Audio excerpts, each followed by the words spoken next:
en lo personal les tengo mucho respeto y admiración. Y ahorita le toca a nuestro compañero Francisco Javier López. Él fue militante también de la Liga Comunista 23 de septiembre y tiene una tradición de lucha que se remonta a muchos años, a sus épocas de estudiante también en Guadalajara. Y entonces nada más, compañeros, les voy a pedir silencio para poder empezar. Bueno, compañeros, pues muchas gracias y le doy la palabra a nuestro camarada Francisco Javier López. Sí. Primeramente, dar las gracias por la invitación. Creo que este es un evento importante que tiene propósitos muy claros y ojalá podamos concluir en algo positivo que nos permita avanzar en este proceso de unidad. Miren, ya el compañero Manuel hizo una presentación. Mi lugar de residencia es Saltillo, tengo 30 años viviendo ahí, pero mi origen es Guadalajara. Participé desde los primeros inicios en la conformación de los primeros grupos barriales, donde ahí se llevan procesos de formación y de concientización. Cada barrio, cada grupo por su lado, con distintos orígenes, con distintas características muy particulares. Miren, yo quiero referirme a 3 momentos que tienen que ver con las experiencias vividas. El primer momento es cómo nos conformamos en los barrios, cuáles fueron las motivaciones, cuáles fueron la literatura que nos nutrió y nos dio el aliento para participar. Ese es el primer momento. El segundo momento es el desarrollo y la integración de estos grupos barriales a un proyecto que se llamó Frente Estudiantil Revolucionario, que era la contraparte de lo que era la Federación de Estudiantes de Guadalajara, que esa era la organización porril que controlaba la universidad desde tiempos atrás. Uno de los padrinos históricos fue Carlos Ramírez Ladewi. Carlos Ramírez fue hijo de un ferrocarrilero que sacó a Obregón en una situación crítica, que lo iban a fusilar. Y bueno, en Guadalajara hay una calle que se llama 8 de octubre. La fecha no dice nada, pero indagando nos damos cuenta que fue una fecha emblemática para Obregón, que llega a Guadalajara y va de salida. El ferrocarrilero que lo saca de ahí, de México, y lo salva, se llamaba Margarito Ramírez. El hijo de él era un funcionario del IMSS, que por mucho tiempo apadrinó, financió, intermedió entre el gobierno del Estado y en la universidad, el control de la universidad. En la Universidad de Guadalajara se dieron muchas luchas, disputas por quién controlaba la universidad, pero este personaje logró mantener el control por muchos años. El papel de la FEG era un intermediador entre el estudiantado y la institución educativa, es decir, si querías inscribirte en alguna escuela, ellos te abrían espacio y te permitían a través de recomendaciones que te inscribieras. Si tenías o no derecho de examen, también todo pasaba precisamente por la FEG. Pero no solamente era una intermediación, también era un equipo entrenado, armado, y que tenía todas las garantías del Estado para reprimir. Una de las cosas que caracterizaron a este grupo porril es que eran el que dirigía e imponía quiénes eran los directivos de las escuelas, y era una forma muy peculiar. Por ejemplo, ellos decidían quién era el candidato y te formaban, y la forma de amedrentarte era llegar unas escopetas recortadas con granadas de fragmentación en plan de guerra, o sea, una actitud completamente horrible y represiva, lo cual obviamente solamente había un candidato al estilo porfiriano, te formabas y tenías que votar.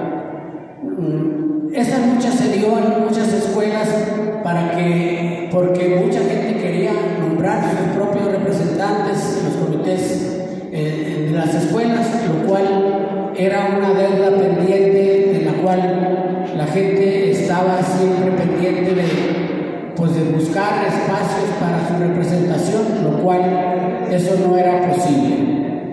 Cuando se da una coyuntura especial en México, donde destacan a quién iba a ser el próximo presidente de la República, que fue el represor que todo el mundo reconocemos, familiar político de el licenciado Zuno Arce, José Guadalupe Zuno Arce, que fue el fundador de la Universidad de Guadalajara, que por un tiempo ellos controlaron, pero fue desbancado precisamente por este cacicazgo. La gente de los barrios, principalmente el barrio de San Andrés, donde ahí lo dirigían un grupo de compañeros que de alguna manera eran materia dispuesta para el mejor postor, es decir, cuando la fe necesitaba porros para ir a golpear a alguna escuela, iba a San Andrés y se llevaba a gente para hacer ese trabajo sucio. Entonces estas personas, estos líderes, pensaron que si llegaba el presidente o el que era destapado en ese momento, llegaba a la presidencia, iban a tener cancha libre y iban a tener la posibilidad de retomar de nueva cuenta la universidad.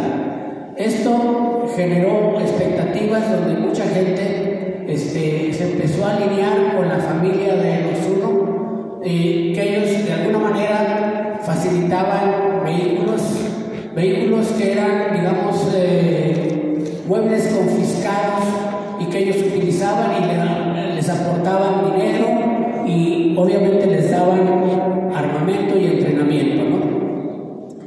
Bien, esta situación generó en este barrio que se autollamaban los vikingos de San Andrés, hicieron toda una labor de convencimiento con la gente con la que ellos podían tener mayor influencia para convencerlos de que se venían momentos que favorecían el cambio de directivos y de personajes que iban a retomar de nueva cuenta lo que en un tiempo habían sido ahí como promotores y impulsadores de la universidad.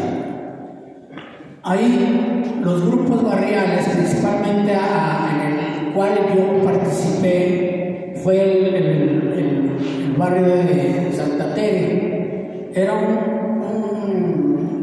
barrio donde concurrían muchas gentes. Ahí había un centro deportivo, era un templo en construcción que tenía áreas muy grandes con campos de fútbol, básquetbol, pero también había ahí personajes que tenían un contacto con esa juventud, donde de alguna manera había un adoctrinamiento por parte de un jesuita que era de alguna manera el encargado allí de relacionarse con los jóvenes.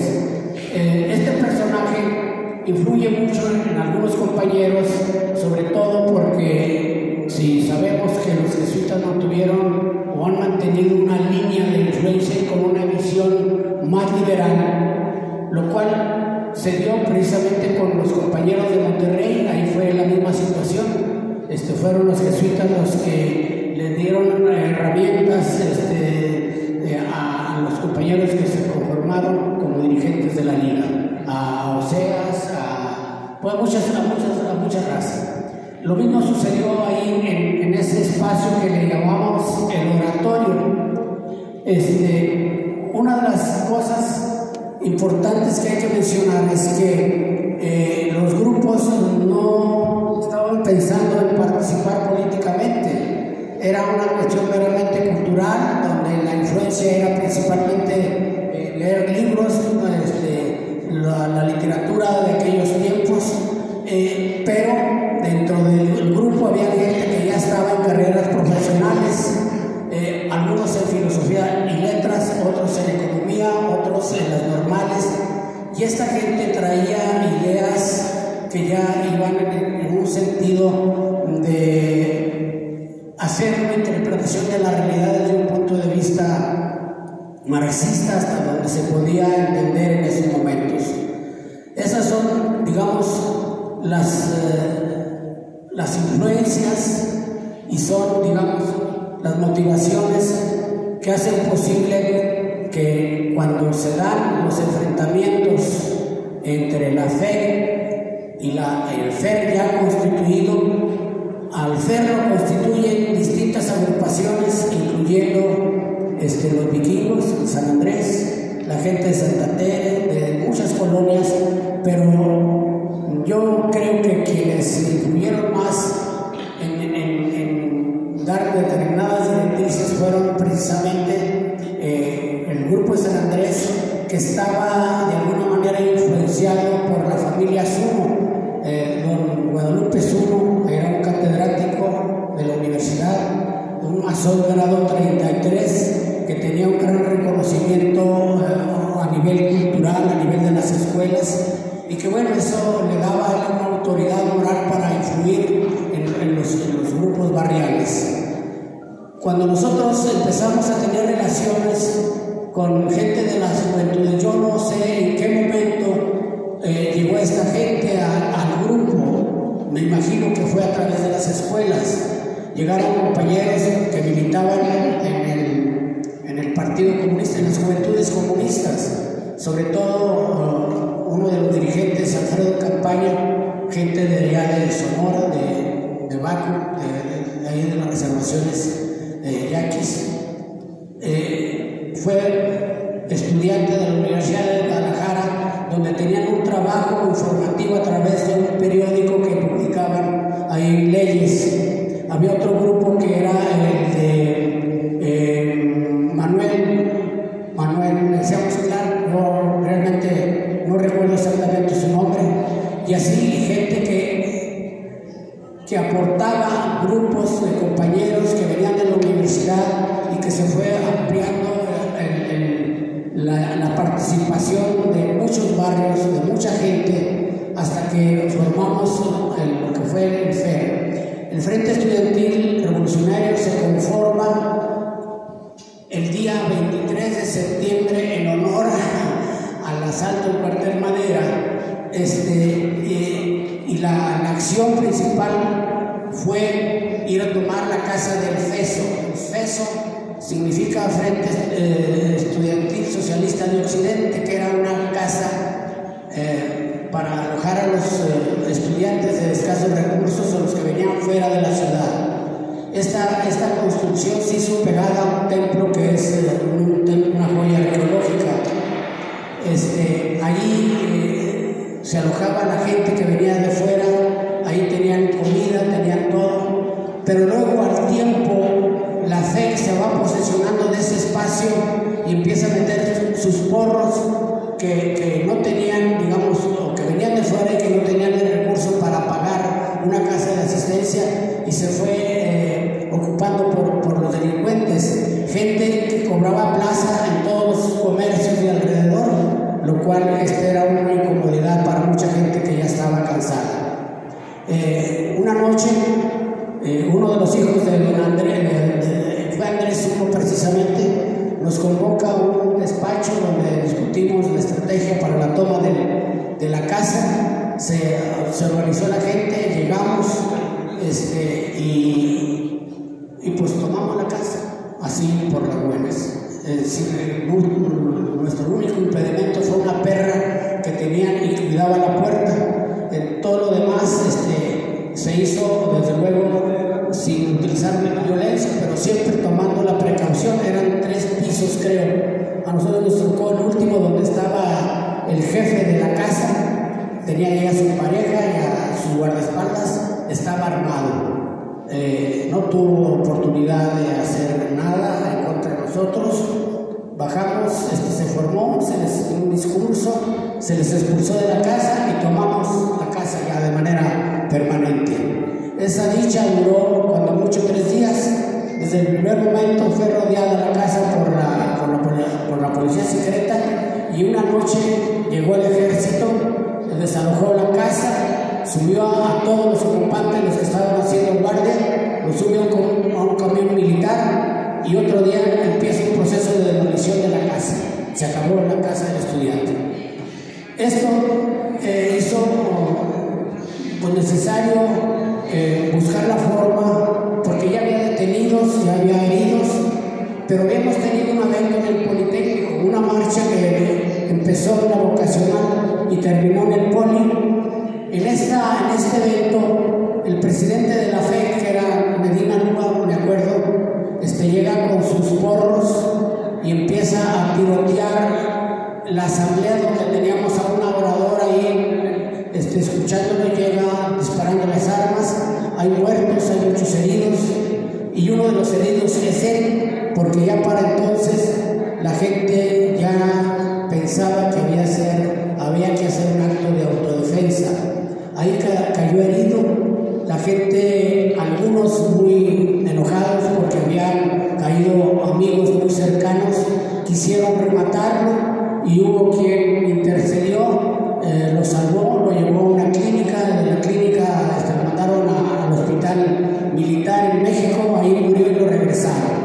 Esto obviamente encendió la confrontación, donde algunos compañeros o los medios de comunicación comparaban la ciudad de Guadalajara con la ciudad de Chicago, porque era muy común que al encontronazo ya todo el mundo con sus respectivos instrumentos de trabajo se daban los enfrentamientos muy fuertes.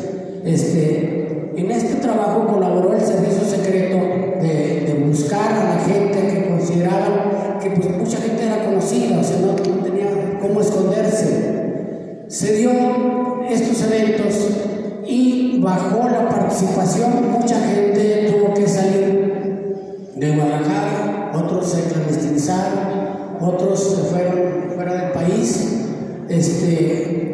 A nosotros y a un compañero más nos sacaron de la ciudad porque aparecían rótulos en los cines, en lugares públicos donde estaba el retablo de los perseguidos, donde le ponían precio a la cabeza de los que estábamos en esa lista. Se daba una cantidad con muchos ceros, vivos o muertos. Entonces, como una manera de proteger, nos fuimos a Oaxaca, nos dio allá al ojo el dirigente del EPR. Tuvimos la oportunidad de conocer el trabajo que estaban haciendo, duramos 3 meses allí, anduvimos por la sierra, estuvimos trabajando. Decía un guatemalteco que nos acompañaba que habíamos sido privilegiados porque el Che no había tenido el apoyo de la sociedad o de los grupos campesinos donde él hizo sus primeras, porque pocas veces dormimos en una casa, siempre estábamos en casas distintas. Hacíamos reuniones en la noche donde había gente que no conocíamos y donde nosotros hacíamos una exposición de cómo estaba la lucha, y la gente estaba muy contenta y siempre nos brindó protección. Seguido había incursiones de la judicial, lo cual nos recomendaban que nos fuéramos al monte y que ellos nos iban a llevar de comer. Y sí, nunca nos faltó comida, nunca nos faltó el apoyo de la gente. Me engordaron, así es. Y bueno, al tiempo, no sé por qué medio llegó información de que ya la plaza estaba menos caliente de como había estado y que podíamos regresar. Llegamos primeramente a algo que a mí me conmocionó, fue que a la hora de estar subiéndonos a los camiones, vimos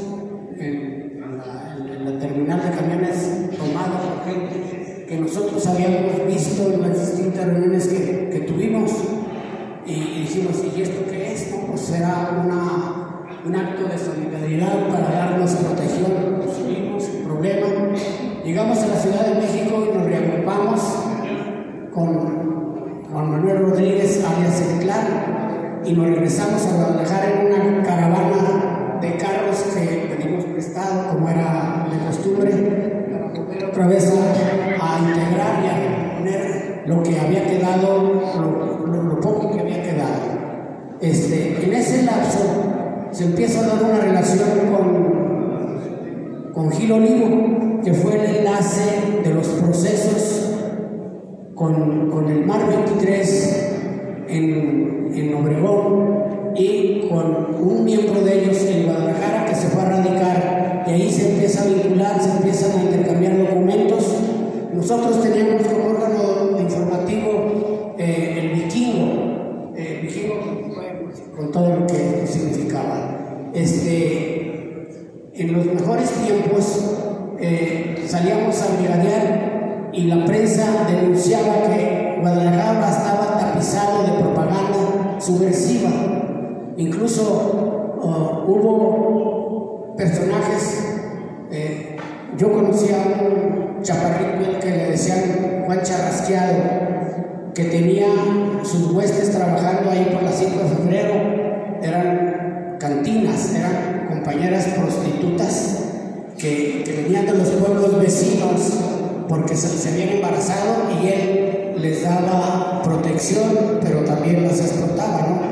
Estas compañeras eran tan efectivas en el combate y en la lucha que se aventaban los peores enfrentamientos, que nos ponían nosotros así en un plano medio delicado, ¿no? Esas fueron las fuerzas que fueron confluyendo a formar el FER, que luego el FER entró en crisis porque la represión así fue. Regresamos a Guadalajara, hicimos algunas actividades de recuperación de recursos, arsenales que había por ahí, que habíamos dejado guardados. Y empezamos de nueva cuenta a nuclear, a formar otra vez los comités de lucha. Y bueno, en ese inter llega la gente de Sinaloa, el Mar 23, Gil Olivo se presenta con los documentos, intermediando entre la gente de los procesos, los guajiros y todas las agrupaciones que en ese momento estaban a nivel nacional operando. Ya tenían ellos un pasado de actividades de todo tipo. Se discutieron los materiales y se prepararon las reuniones para que se diera el proceso de conformación de la liga. A la liga se dice que se conformó una reunión el 15 de marzo de ese año, del 73. Pero hay imprecisiones porque previamente hay reuniones preparatorias donde todo indica que ahí está Raúl Ramos Zavala, gente representante del FER, que estaba Pedro Orozco Guzmán, alias Camilo, estaba Topete Díaz, estaba el Pachol y el Clan. El Clan ya no fue a las reuniones porque hubo un accidente mortal donde en una práctica le tronó una granada que habíamos hecho. Pero entonces, en esa primera reunión, los integrantes de las distintas organizaciones que participaban iban encapuchados. Todas las reuniones abrían un objeto para comer y fumar y esas cosas. Pero esa clandestinidad se deshizo porque en ese momento en Guadalajara se hubo un terremoto donde sacudió y todo el mundo salió corriendo y se olvidó de las capuchas. Entonces se conoció, se sabía quiénes eran, ¿no? Esa es la historia. Hay otra reunión más donde hay discusiones hasta que se culmina en un evento ya muy concreto donde se hace la conformación formal, se hace una distribución de fuerzas y se empiezan a ver de qué manera se integran compañeros a los distintos espacios. Unos se fueron a la Bres, otros se fueron al Cuadrilátero de Oro, otros se vinieron aquí a Guanajuato. A mí me tocó estar 2 o 3 veces aquí en Guanajuato. No tuve contacto con las bases que tenía aquí el compañero que le decíamos el Aguilucho, que era parte de una comisión regional que abarcaba Michoacán, Guanajuato y no sé si otro estado vecino, ¿no? Creo que fue San Luis Potosí. Esa fue una situación que de alguna manera desintegró a los equipos que habían estado funcionando y que tenían más o menos ya un conocimiento de las capacidades y las cualidades de cada quien. Cabe aclarar de que siempre ha habido la duda de que por qué Guadalajara se convirtió en la sede. Pues sí hay 2 razones que creo que son importantes mencionar. Nadie la ha comentado en sus reseñas o en sus memorias. Una, porque Guadalajara había adquirido una experiencia en la lucha de resistencia durante un buen rato, donde se tenía la experiencia de recuperar recursos, donde había una infraestructura posible para darle protección a la gente que venía de los estados. Y bueno, se conformó la liga, los dirigentes estuvieron un tiempo hasta que por fin vinieron eventos importantes. Para esto, el FRAP, que todavía no era FRAP, sino era parte del FER, se discutió un evento importante para sacar a los compañeros de la prisión. Hubo 3 propuestas. Una era atacar por la puerta principal con un torto, con protección para poder abrir todo el enrejado y entrar y sacar a la gente. Esa era una propuesta de un compañero que tenía mucha experiencia en asuntos militares. Esa propuesta se desechó porque en la entrada estaba una ametralladora 50 apuntando hacia la calle y había otra apuntando hacia adentro, lo cual eso iba a implicar un desastre, ¿no?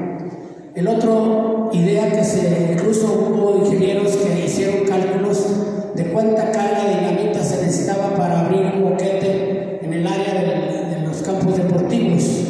La prisión de Oblatos tenía 2 barras de piedra y al centro tenía una especie de soporte que amortiguaba cualquier acción de esa naturaleza, que era el paso obligado de los custodios ahí por esa parte. Total, se discutió al prospecto que podía ser que el gobierno pudiera ceder las demandas, pero no se llegó a un acuerdo. Entonces, los compañeros que después, a partir de eso se constituyen en FRAP, preparan el operativo. Era información que todos conocíamos, que sabíamos quiénes eran los posibles, incluyendo al empresario de Monterrey. Esa gente estaba en la lista de casi todos los grupos que estaban operando en ese momento a nivel nacional. Bueno, ellos hicieron la propuesta, la dirección de la liga dijo que no teníamos condiciones para poder soportar lo que venía después de ese evento, lo cual ellos tomaron iniciativa y sacaron una lista de 30 compañeros que no eran gente incluso que ellos conocían, era gente que nosotros habíamos propuesto ya tiempo antes, de cuales pensamos que eran elementos valiosos para volver a reconstruir este movimiento.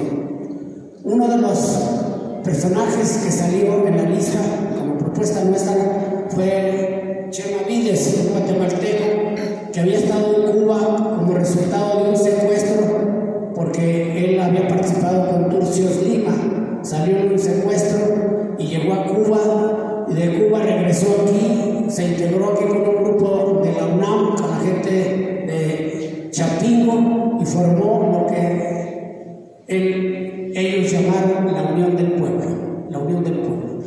Este compañero estuvo mucho tiempo con nosotros, nos pasábamos noches platicando de sus experiencias.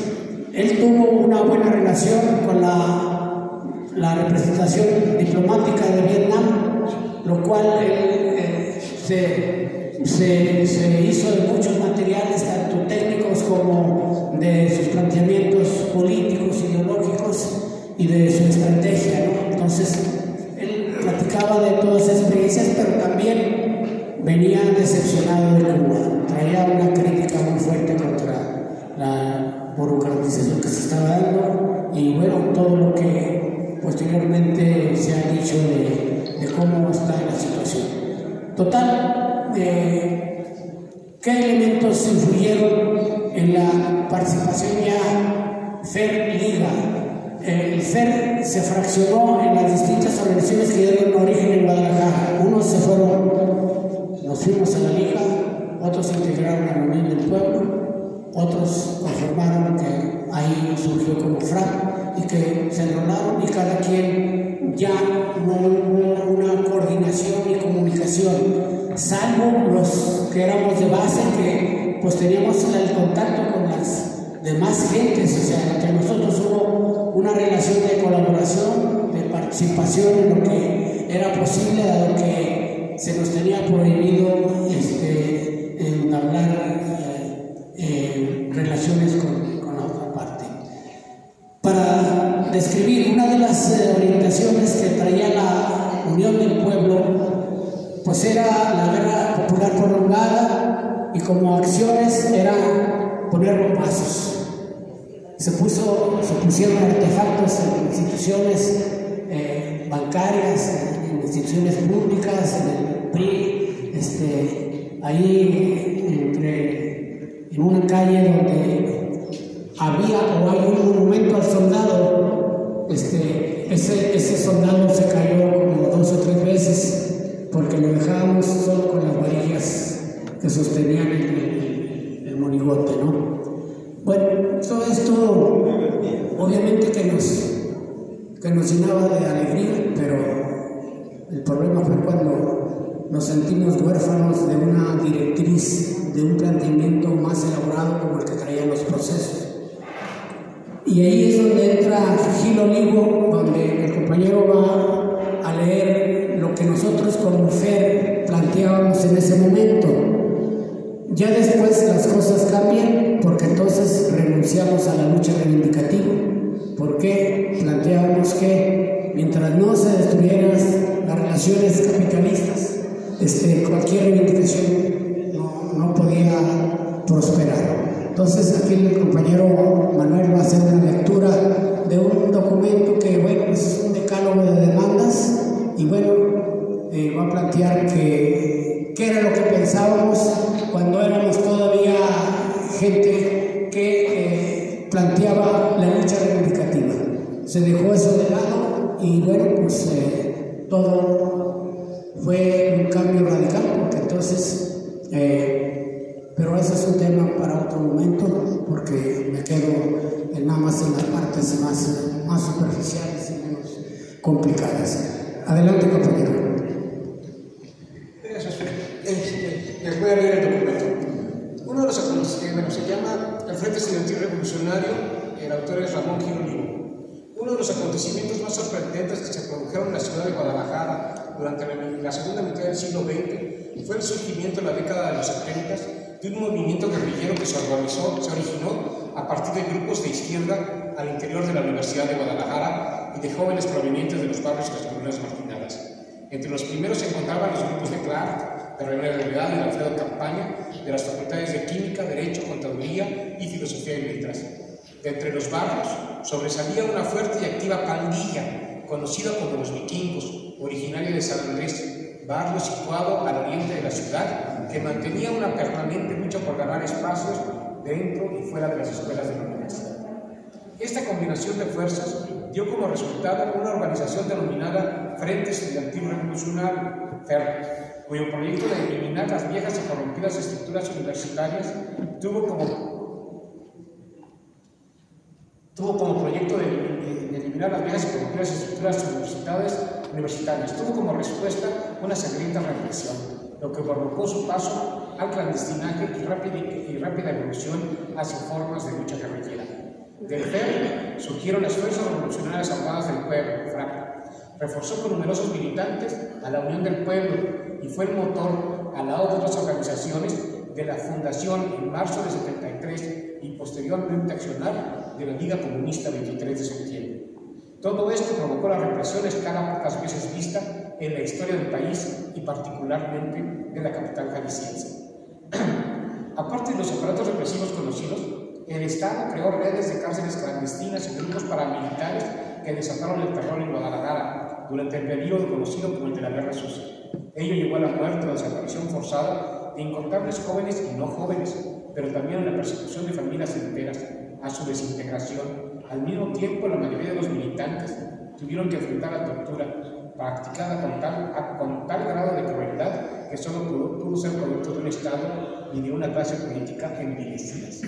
En contrapartida, se encuentra la conducta del Estado durante y posterior al conflicto, la cerrazón frente a la disidencia, la brutalidad de su proceder sustentado en la tortura y el asesinato, y luego el endurecimiento de sus políticas de control y seguridad interna, la profunda e irreversible descomposición de un sistema económico y social que alimentaría bandas de policías delincuentes, productos de la guerra sucia, dedicadas al robo y contrabando de autos, al secuestro y al narcotráfico. Ya en otros escritos y ocasiones se ha hablado del origen y evolución del FER, de cómo su confrontación contra las estructuras corrompidas de la universidad y los grupos paramilitares que la protegían dio lugar a su radicalización, a la toma del edificio de la Federación de Estudiantes Socialistas de Occidente, al enfrentamiento armado en la Escuela Politécnica con saldo de varios muertos y heridos, a la permanente represión policiaca, a la obligada clandestinidad de los principales cuadros del FER, a la preparación política y militar de los mismos como una acción de autodefensa. Sin embargo, el accionar de la guerrilla en Guadalajara no fue solo una forma de autodefensa. Rápidamente surgieron proyectos de transformación social que le dieron una profunda razón de ser, que nutrieron de energía a sus militantes y los impulsó en la búsqueda de una sociedad nueva donde no se diera la explotación del hombre por el hombre, quizá ideal, distante y mal meditados los pasos para llegar a ella, pero al fin de cuentas llevaría a muchos al martirio, a la prisión y al exilio. Hoy, a aquella etapa, cuando la burguesía creía que estaba en el poder y con los aparatos del Estado en plena descomposición, continuamos exigiendo, ya no con las armas, sino con la Constitución en la mano, la puesta en práctica de varios postulados básicos cuyo respeto es imprescindible para la transición a una democracia plena. Primero, derecho a la educación y cultura. Todo mexicano debe de tener garantizado el acceso a la educación desde la primaria hasta la universitaria e igualmente a todas las manifestaciones del arte y la cultura. Una nación débil sin un pueblo educado y culto es una nación débil. Al faltar el Estado mexicano a esta responsabilidad, nos ha convertido en un pueblo desprotegido, dependiente económica y tecnológicamente de potencias más desarrolladas. Su proyecto de nación se sustenta en la ignorancia del pueblo. Ello permite al grupo dominante mantenerse en el poder a la vez que ofrecernos como la mano de obra más barata del mundo. Nuestra ignorancia nos ha convertido en esclavos. Derecho a la alimentación. El grupo dominante nos ha llevado al absurdo de ser un país rico con un pueblo hambriento. La riqueza alimenticia que poseemos, tanto en productos agrícolas como marítimos, sería más que suficiente para alimentar a todos los mexicanos. Sin embargo, esa riqueza es objeto de un saqueo despiadado de parte de potencias extranjeras con el beneplácito del grupo del poder. Por derecho natural, la riqueza alimenticia de nuestro país, la riqueza alimenticia que dispone nuestro país debe satisfacer de manera prioritaria las necesidades alimenticias de los mexicanos. Tercero, derecho a vivienda digna. Es responsabilidad del Estado garantizar a todos los mexicanos un espacio adecuado en donde vivir. Con el actual grupo en el poder ha ocurrido todo lo contrario. La lucha por la vivienda se ha convertido en un sufrimiento cotidiano para gran parte de los compatriotas. Derecho al trabajo. El derecho al trabajo es innato a la condición humana. El tener un ingreso que le permita al trabajador y su familia satisfacer todas sus necesidades es una ley estipulada por la Constitución y debe ser garantizada por el Estado y sus instituciones correspondientes. Sin embargo, los grupos dominantes se han empeñado en pisotear los derechos de los trabajadores. El desempleo ha alcanzado las cifras récord de 10 millones, habiendo otros tantos dedicados a la economía informal. Quinto, derecho de los grupos indígenas a su autonomía. Una de las mayores injusticias que se ha cometido en la historia de la humanidad ha sido el de masacrar a los habitantes originarios de este continente y arrebatarles su tierra a los sobrevivientes. Por ello, que en estos grupos han surgido organizaciones combativas que han iniciado movilizaciones a nivel nacional en defensa de sus derechos. Apoyamos sus luchas y es preciso crear conciencia social acerca de su importancia. Derecho a la libertad de expresión. El intercambio de ideas entre los miembros de la sociedad es uno de los componentes que le dan vida. En su evolución el hombre nació como tal con ese intercambio de ideas y no puede existir sin él mismo. Sin embargo, en nuestro país, la hegemonía en los medios de comunicación colectiva en manos de los grupos dominantes ha traído consigo una dictadura de la comunicación. Ellos son los que deciden qué y cómo informar al pueblo. De ahí que sea imprescindible revisar las concesiones otorgadas a los grupos que explotan la radio desde 1922 y la televisión desde 1950. Séptimo, derecho a la salud. El Estado tiene la obligación de ofrecer a los mexicanos servicios médicos gratuitos a través de instituciones altamente capacitadas y con personal eficiente y calificado. Ninguna sociedad puede funcionar correctamente con individuos enfermos en lo físico y en lo psicológico. ¿Qué ocurre con los enormes ingresos económicos por la venta de recursos naturales al extranjero y con la gran variedad de impuestos con que se grava la sociedad? Octavo, derecho al deporte y la recreación. No cabe duda que un pueblo sano es aquel que dispone, aparte de los derechos mencionados, de instalaciones adecuadas para ejercitarse y practicar los deportes de ingreso y recreación. En no hacerlos nos dispone el vicio, la tolerancia, la violencia y la deformación de los lazos familiares. Es una obligación del Estado poner a disposición de los ciudadanos todos los medios posibles para que se mantenga una actividad sana y frecuente. Noveno, derecho a pensión de ancianidad e invalidez. La sociedad no puede olvidar que hicieron todo su esfuerzo y vida por la sociedad misma, así como tampoco puede hacer un lado quienes tuvieron la desgracia de padecer algún impedimento físico. Es obligación del Estado dar protección a unos y otros. Sin embargo, bajo la actual estructura social, se les desecha como seres inservibles. Décimo, derecho a la democracia. Ninguno de los derechos mencionados anteriormente puede ser puesto en marcha sin un sistema que garantice prácticas democráticas, sanas e irreprochables. Esto solo puede darse en el momento en que sean respetadas las decisiones de los individuos para elegir a los auténticos representantes. La democracia que ha prevalecido en el país es el obstáculo que impide que nuestra patria marche por sendas más prósperas que beneficien a todos los mexicanos. La democracia efectiva es el único instrumento que impedirá que un grupo minoritario de individuos se enriquezca con el esfuerzo de todos los mexicanos. Es evidente que estos derechos no se han cumplido, sino por el contrario se han agravado, por lo que las condiciones que propiciaron la lucha armada en los años 70 no han dejado de existir. Sin embargo, también consideramos que se han abierto los cauces para luchar por vías pacíficas para que estos postulados se cumplan. Bien, pues este es un ideario que de alguna manera justificaba nuestra participación, pero que una vez que entramos en contacto con la gente que traía elaborado planteamientos donde se privilegiaba precisamente la destrucción del Estado burgués, la participación en las luchas campesinas, pero en un plano de formar fuerzas armadas para que estos pudieran tener capacidad de defender sus intereses. Y bueno, aquí entran una serie de situaciones contradictorias donde, si bien no tuvimos la capacidad de entender los postulados de la Liga en toda su plenitud, porque bueno, eran temas muy pesados, de los cuales nosotros no teníamos todavía la habilidad ni el conocimiento, y bueno, aceptamos como bueno y nos enrolamos en esta lucha, que desde mi punto de vista fue algo efímero, que duró poco tiempo y que bueno, de alguna manera algunos planteamientos de la Liga fueron elementos para su autodestrucción. Por ejemplo, no en la lucha parlamentaria, no en la lucha de los sindicatos, no en la política de alianzas. Y bueno, en las cuestiones fundamentales se habla de preceptos donde efectivamente estos pues tienen una consecuencia, y creo que nosotros tuvimos que hacer una rectificación pero no a partir de renegar de los postulados de la liga, sino de entender dónde estaban los errores y cómo podíamos corregirlos.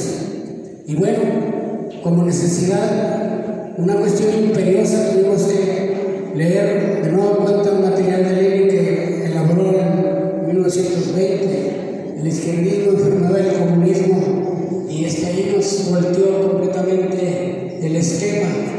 El otro material que nos sirvió de base para poder entender fue los postulados de la Tercera Internacional, que hablaban de una situación de guerra, obviamente, y que de alguna manera de ahí tomamos varios elementos para rectificar.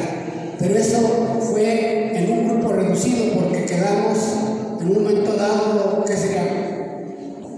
6 gentes como mucho del conjunto, quedando desvinculados, nada más creo que tres parejas, de las cuales retomamos de nueva cuenta el trabajo informativo a través de un medio periodístico, a repartirlo en la Ciudad de México, en las zonas industriales, donde hacíamos por miles de materiales para informar a la clase obrera sobre la necesidad de la transformación social. Esto obviamente que molestó a algunos compañeros, sobre todo la gente de la Brigada Roja, que seguía manteniendo los lineamientos de la liga de madera. En una ocasión me encontré yo a Chano, que era el dirigente de la Brigada Roja, y me dijo, habíamos participado en otros eventos, y me dijo, Luis, pues vente, acabamos de hacer un operativo en Guadalajara donde liberamos a 6 compañeros tuyos, y pues faltas. Y dije, pues acá, ¿le entraré, no le entraré? La pensé 2 veces, y le digo, nos vemos después, te voy a pasar los materiales que estamos elaborando para ver qué te parece, ¿no? No, pues ya se perdió la relación. Y luego ellos siguieron por su ruta. Y bueno, lo que yo pude apreciar, a reserva de otras opiniones, es que de alguna manera la literatura que estaban difundiendo no aportaba nada de lo que Oseas había dicho ya en todos sus materiales fundacionales. O sea, era una repetición de reivindicarse. Y bueno, hasta que por fin hubo un desenlace fatal, murió Chano, murió el Piojo Negro, el Piojo Blanco y todos los que eran de alguna manera de redacción, que fungían como dirección de la Brigada Roja. Y bueno, yo aquí quiero comentar algunas cosas que me parecen como parte de una reflexión. Yo he visto hasta ahorita más de 20 tesistas que han escrito tesis sobre el tema de la liga.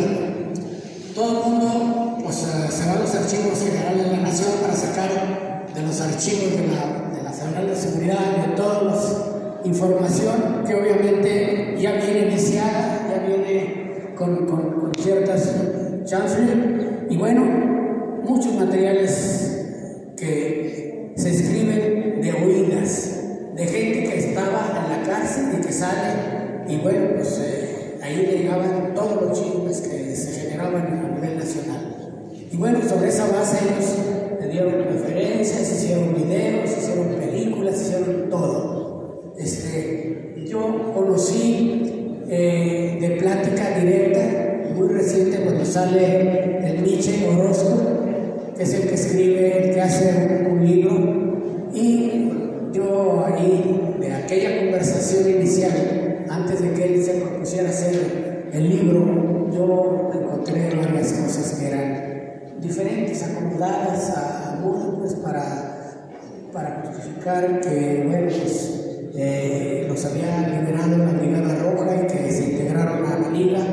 Y bueno, pues poco fue su gusto porque fueron cayendo uno a uno, ¿no? Entonces, pues esa es la triste historia de un movimiento que sin duda dejó una huella, obligó al sistema a retomar una serie de cuestiones de las cuales ya algunos compañeros han abundado, y que bueno, lo que yo reivindico es nuestro derecho a la rebelión, porque sin tener la intención, sin querer de llegar a donde llegamos por las circunstancias, de la cual no me arrepiento, y si hice algún daño, bueno, a mí me hicieron más daño, porque no solamente me persiguieron durante muchos años, yo duré más de 14, 15 años sin ver a mi familia, y eso obviamente que a tiempo